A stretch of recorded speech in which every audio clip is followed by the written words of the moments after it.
పరా వేద విహార జీవేశ్వర శంకర శంకర శంకర.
నువ్వురామ్మా.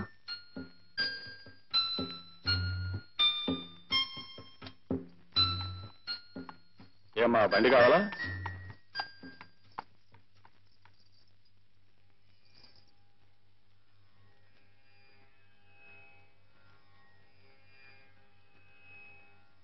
బాబు గారు, ఓ దౌర్భాగ్యుడి పాపానికి రూపం నా కడుపున ఊపిరి పోసుకుంది.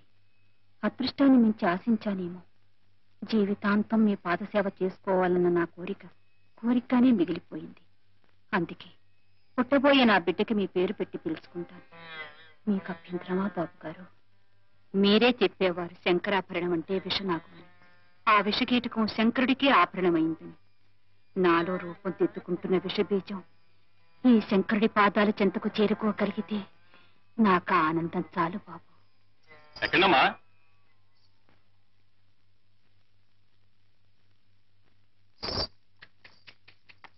చల్ చల్ చల్.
అడుగులకు దండం పెడుతున్నావు ఏంటమ్మా?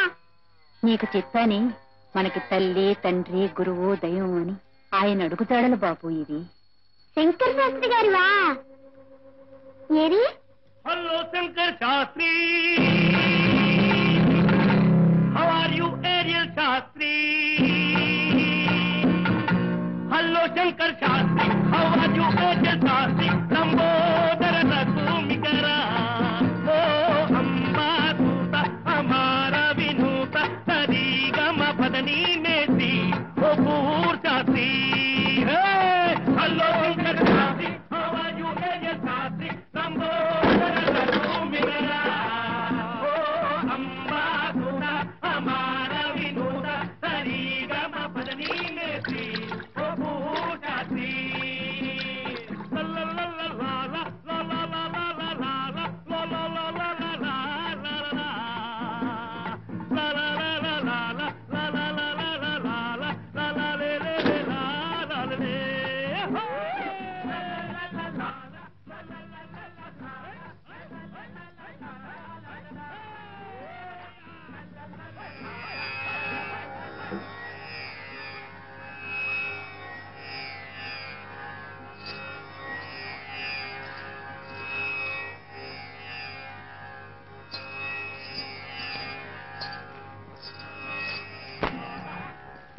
ఏం చెప్తావు నాన్న? బాబు గారు, మా అమ్మ నాన్న చచ్చిపోయారండి. దిక్కులేని అనాథం బాబు గారు. ఇంత ముద్ద పాడేస్తే పనిచేస్తూ సమర్పాదాల దగ్గరే పడి ఉంటారండి. ఇన్నేళ్ళు నిన్ను కంటికి రెప్పలా చూస్తుంది. నిన్ను వారి పాదాల దగ్గర చేర్చడానికి నాకు కలగన భాగ్యం నీకు కలిగితే అది మనసారా చూసి కన్ను మూయటానికి. నువ్వేం భయపడకమ్మా, ఎలాగోలా ఆయన ఇంట్లో చేరి ఆయన దగ్గర సంగీతం నేర్చుకుని ఆయనంత వాడిని అవుతాను చూడు.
భవసాగర మీదను నళినదళే క్షణరా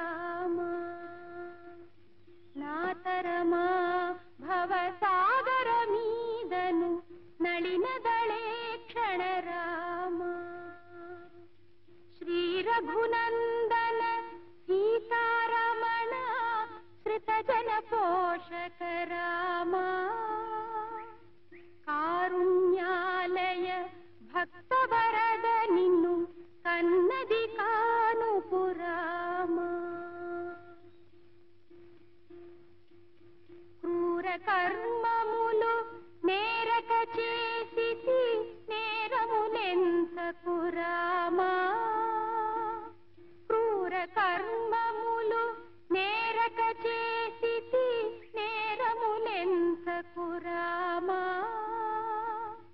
దారిద్ర్యము పరిహారము చేయవే దైవ శిఖామణి రామా. నమస్కారం అండి. చిన్నపిల్లాడివి ఆ పాట పాడుతున్నావేంటి బాబు? భవసాగరం అంటున్నావి, అసలు ఆ మాటకు అర్థం తెలుసా? భవసాగరం అండి.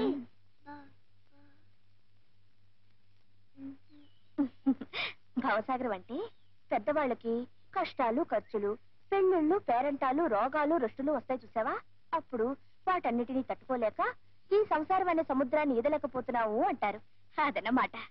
ఓ అదా అండి, భవసాగరం అంటే కష్టాలే మాట. చూసారా, తెలియక పాడినా సరిగ్గా నా విషయాలే పాడుతున్నాను. నాకు బోల్డ్ భవసాగరాలు ఉన్నాయండి. నాకు అమ్మ నాన్న ఎవ్వరూ లేరు, అనాథ వెదవని. అది భవసాగరే కదండి. నా అంత చిన్న తమ్ముడు మీకుంటే మంచి బట్టలేసి ఎంతెక్క బడికి పంపేవారు. నన్ను అలా పంపేవాళ్ళు లేరు, మంచి బట్టలు లేవు. అది భవసాగరమే కదండి. మరేమో ఒక్కొక్క రోజండి ఎన్ని వీధులు తిరిగినా గుప్పుడు మెతకలు దొరకవండి. అప్పుడేమో ఆకలేసి కడుపు నిండా మంచెలు తాగేస్తాను. అంతే, గుక్కు గుక్కుకి అదే పప్పు అదే అన్నం అదే చారు అని తాగేసి తేల్చేస్తానండి. అది ఓ భవసాగరే కదా. ఏమిటో వానొచ్చినా చలేసినా ఏ గుడరుగు మీద ఇలా ముడుచుకు పడుకుంటానండి. ఇలా భవసాగరాలు బోల్డ్ ఉన్నాయండి నాకు. అందుకని ఏ గుళ్ళో అన్నా కూర్చుని ఈ పాట పాడుకుంటూ ఉంటాను. మరి వేళ ఇక్కడికి వచ్చావే? నిన్ననే నాకు తెలిసిందండి ఇది శంకర శాస్త్రి గారి ఇల్లని. మీరు అది అమ్మాయి కదా. నేను ఈ ఊరికి కొత్తలేండి. మీరు అది అమ్మాయి గనక మీకు తెలియదేమో గానండి, నాలాంటి పిచ్చి పాటలు పాడే వాళ్ళ దగ్గర నుంచి కచేరీలు చేసే వాళ్ళ దాకా మా అందరికి శంకర శాస్త్రి గారేనండి దేవుడు. మాకు వేరే దేవుడు లేడు. అందుకనే వారి ఇంటి ముందు కూర్చుని ఇలా పాడుతూ ఉంటే ఆ దేవుడికి మనసు కరిగి నాకేదైనా పని చూపించి ఇంత ముద్ద పెట్టకపోతారా అనే నమ్మకంతోనే ఇలా పాడుతూ ఉన్నానండి. పిచ్చి తండ్రి, ఆకలేస్తోందా అమ్మా? అవునండి, నిన్నంతా నేనేం తినలేదు. అలాగా, రా బాబు. అమ్మయ్యా, పూజారి వరం దొరికింది. ఇంకా దేవుడు వరం ఇస్తే చాలా. అవునండి, మిమ్మల్ని అక్క అని పిలవచ్చా? పిలు బాబు. దానికే అయితే ఇంకే, నీకేం భయం లేదక్క. నీ తమ్ముడిని వచ్చేసాగా. ఇదిగో నీ వేలుడంత వెదవలా కనిపిస్తా గాని నాకు అన్ని పనులు చేతనానక్క. వేలు కోసుకోకుండా కూరగాయలు తరుగుతాను, చింతకుండా బట్టలు ఉతుకుతాను, మరి చీపురు పాడవకుండా ఇల్లు ఉడుస్తాను. అబ్బబ్బో, ఎన్ని పనులు అనుకున్నావు. పద చూద్ది గాని. అవును, నువ్వు మడి కట్టుకుంటావా లేకపోతే తుండుగుడ్డ పెట్టేసి నేనే అత్తేసి వేసానా? నువ్వేం చెయ్యొద్దు గాని నువ్వు ఇలా కూర్చో, వంట కాగానే నేనే పిలుస్తాను.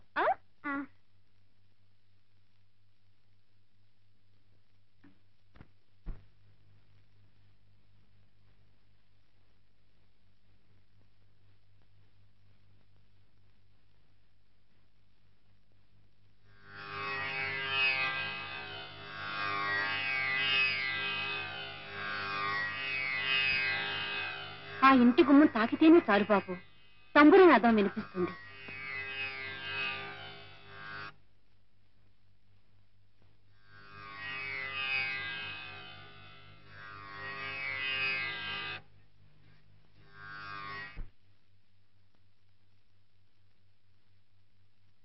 ఆ నాలుగు గోడల మధ్య ఎక్కడడుగు పెట్టినా సప్తస్వరాలు వినిపిస్తాయి బాబు.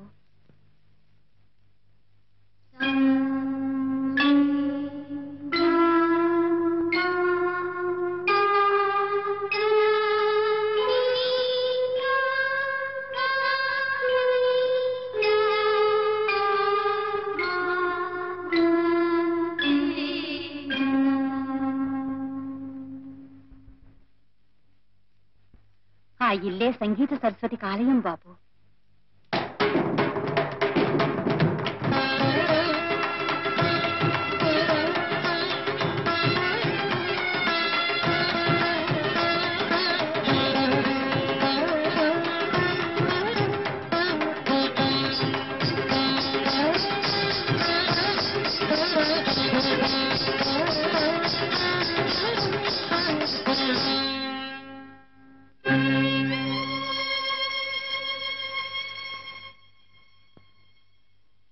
నమస్కారం అండి.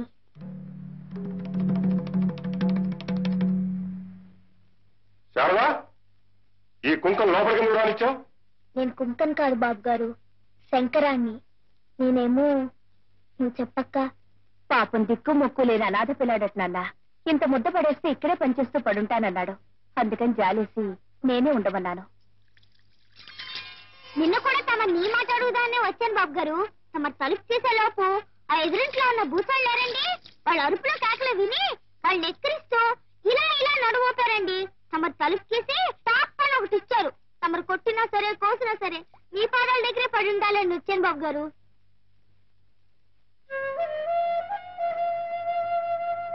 నా చిన్న పొట్ట కదండి, ఎక్కువ తినండి. ఇంతేనండి. మీకు అన్ని పనులు చేసి పెడతానండి. మీ పంచులు ఉతుకుతాను. నాకు మంత్రపుష్పం కూడా వచ్చండి. మీరు పూజ చేసుకునేటప్పుడు నేను చదువుతానండి. ఏమండి, మీరు స్నానం చేసేటప్పుడు మీ వీపు మీకు అందదు కదండి, అది కూడా నేను చదువుతానండి.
రాశానండి. ఇప్పుడు బ్రోచేవారెవరూరా అన్న పల్లవి మళ్ళీ వస్తుందన్నమాట.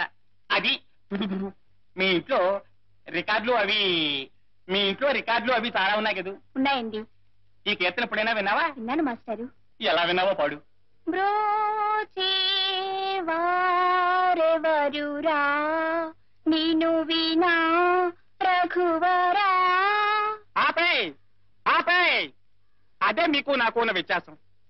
పూర్వం ఎప్పుడో పడవల్లో ప్రయాణం చేసేటప్పుడు పాడిన పాటను కట్టిన రాగం ఉన్నది. ఇప్పుడు బస్సులు, రైళ్లు, విమానాలు, రాకెట్లు, జాకెట్లు, జట్లు అన్ని వచ్చేసాయా?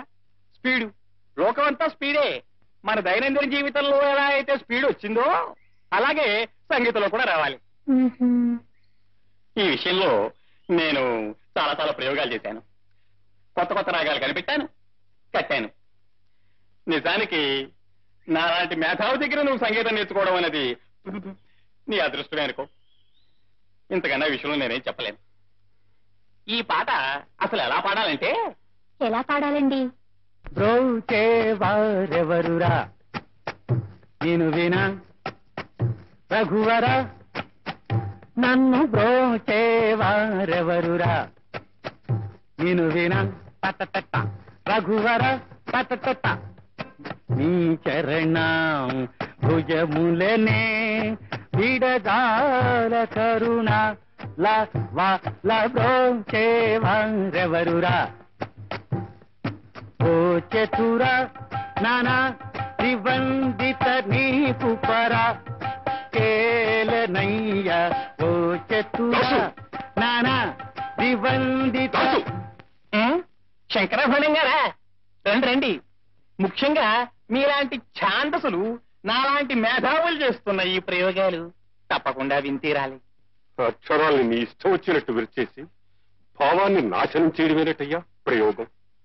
దాసు, ఆకలేసిన బాబు అమ్మా అని ఒకలా అంటాడు, ఎదురు దెబ్బ తగిలిన బిడ్డ అమ్మా అని మరొకలాగంటాడు, నిద్రలో ఉలిక్కిపిడి లేచిన పాపడు అమ్మా అని మరొక విధంగా అంటాడు. ఒక్కొక్క అనుభూతికి ఒక్కో నిర్దిష్టమైన నాదం ఉంది, శృతుంది, స్వరం ఉంది. ఆ కీర్తనలోని ప్రతి అక్షరం వెనుక ఆర్ద్రత నిండి ఉంది దాసు.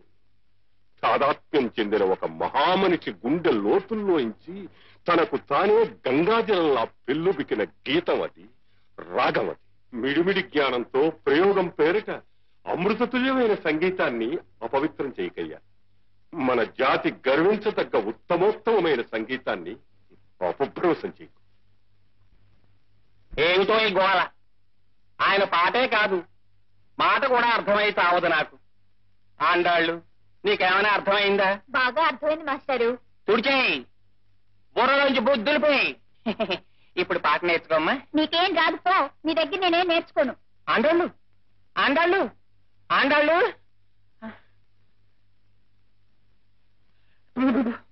బ్రోచేవారెవరు? బాబు గారు, ఇందాక మీరు ఆ లాల్చీ మాస్టర్తో అన్న మాటలన్నీ అర్థమయ్యాయి, కానీ ఆ ఒక్క ఆర్ద్రత అనే మాటే అర్థం కాలేదు బాబు గారు. ఈ ఆర్ద్రత అంటే ఏమిటి బాబు గారు? అది భాషకు అందని భావమురా, మనస్సును ద్రవింపచేసే భావన. అలాగా? అయితే ఆ మాస్టర్ పాటలో ఆర్ద్రత లేదా అండి? ఆర్ద్రత కాదు, ఎగతాళుంది, వెక్కిరింపుంది. ఆ రాగం ఆలాపిస్తే రాళ్లు కరిగి ప్రవహించాలరా. సంగీతం అన్నది ఒక వరం, భగవద్దత్తమైన శక్తి. దాన్ని అలా నవ్వులు పాలు చేయడం మహాపాతకం రా. అంటే బ్రోచేవారెవరురా అనకూడదన్నమాట అండి. అనకూడదు. ఆ కీర్తన ఆలాపించే పద్ధతి అది కాదు.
శారదా, శారదా, బాబాయ్